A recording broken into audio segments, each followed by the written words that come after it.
What's up, Warriors of Goku? Welcome back to some more Fan Lore Friday, and we are here to show off this next character here. Sorry if I stumble on some words. I decided to actually do the backstory before I actually did this introduction and everything, and I'll just say real quick, very nice backstory. Did really enjoy it. It was really cool. Really shows the setting of my universe and everything, or my story and all that stuff, which I really do thoroughly enjoy. It's a really, really good backstory. I really do like it. But nonetheless, here we are. We are here to show off yet another one of Creamy Chicken's characters here named Shoko Yin. So without further ado, let's immediately just hop in here, and that way we can show off the backstory, and then we could show her kicking some booty. So here we are. Yes, the name is Shoko Yin, age 24, species hybrid, race Chinese. Now I'm just gonna say real quick, I assumed it was Chinese. Assuming makes an ass out of me, I know, but I assumed since she was a descendant of one of the other characters, I was assuming that she was also Chinese. Please feel free to confirm or deny that for me, so I can fix that maybe at a later date. Weapon of choice is Harpoon. Personality, dauntless and full of self-doubt. Appearance, Tenko torso. And I would say that she also does have Ninsu qualities, but she is not showing them off, and you'll find out why later on in the story. And yes, she is part of the infamous mercenary group of the Huo Young Army. So with all that being said, I like the design of the character. I did really thoroughly enjoy reading through the backstory. It was probably one of the most fun ones I actually got to read through. I really did thoroughly enjoy it, so well done on your character and your backstory. I probably should keep trying to do that group from now on with all the other backstories for the remaining backstories, but yes, nonetheless, here we are. We're going to officially hop into the backstory now, guys, so that is going to be it from me. So, if you guys do enjoy this Fan Lore Friday episode and do like the character and all that stuff, then be sure to hit the like button right now. Comment down below your thoughts on the character and their backstory and their moveset, everything. And of course, new to the channel, like the content that you see, then be sure to also hit that sub button. With all that being said, guys, hope you all do enjoy the showcase and backstory, and I will see you all in the next episode of Fan Lore Friday. Farewell. Born in a village devastated by droughts and war, Shoko always found herself battling poverty and corruption. Her mother was a ninsu, while her father was a human soldier with amnesia that she nursed back to health. He left while Shoko was young, and her mother traveled from place to place, hoping to find better opportunities and more fulfilling lifestyle. Tragically, Shoko's mother passed away from exhaustion and left her alone at the age of 12. Right before her death, Shoko's mother cut off her daughter's ears, tails, and fangs before tearfully warning her of the prejudice she'll be faced with growing up as a ninsu rather than as a human. For a few years, Shoko had the misfortune of being dragged into conflicts and even a war while searching for a place to call home. At 16 years old, she met Yingmei Xiao and Yin Fanji, a pair of mischievous femme fatales of her district. They participated in wars as a pair of rogue mercenaries who fought for both humans and non-humans, as long as they received an acceptable reward, whether it be riches, resources, or favors. Both were also discreet human purists who believed ninsu were the same as beasts and demons.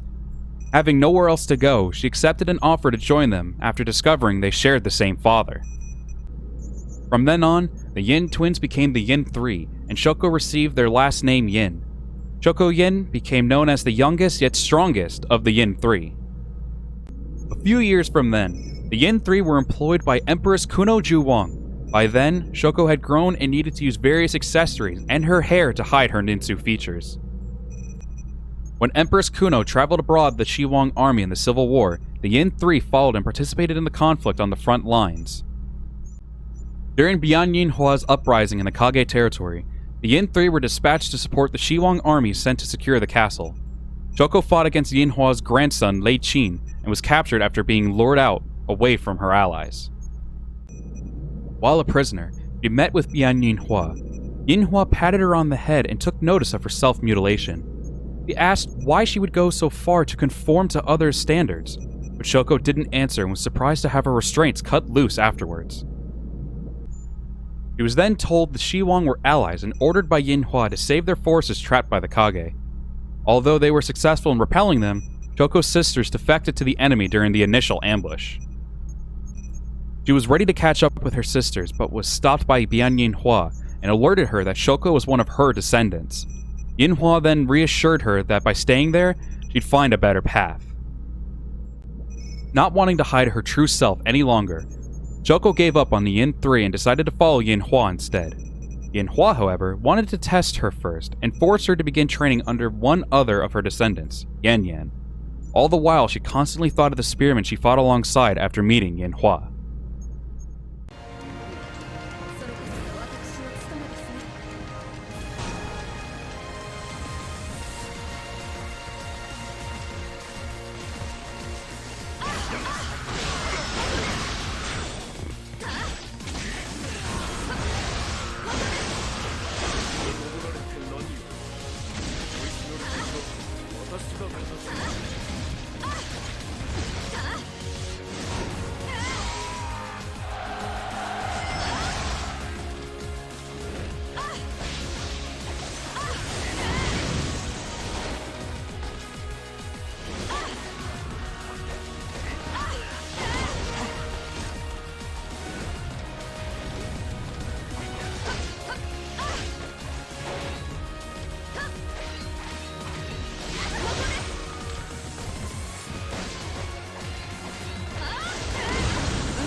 さる？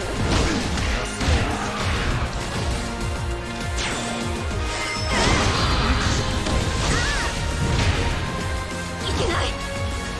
身の程を知りなさい。こ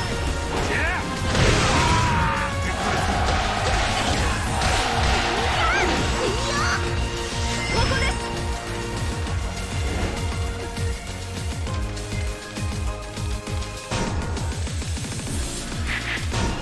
今こそこの策を。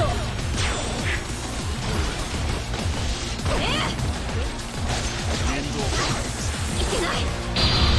消えてくださる？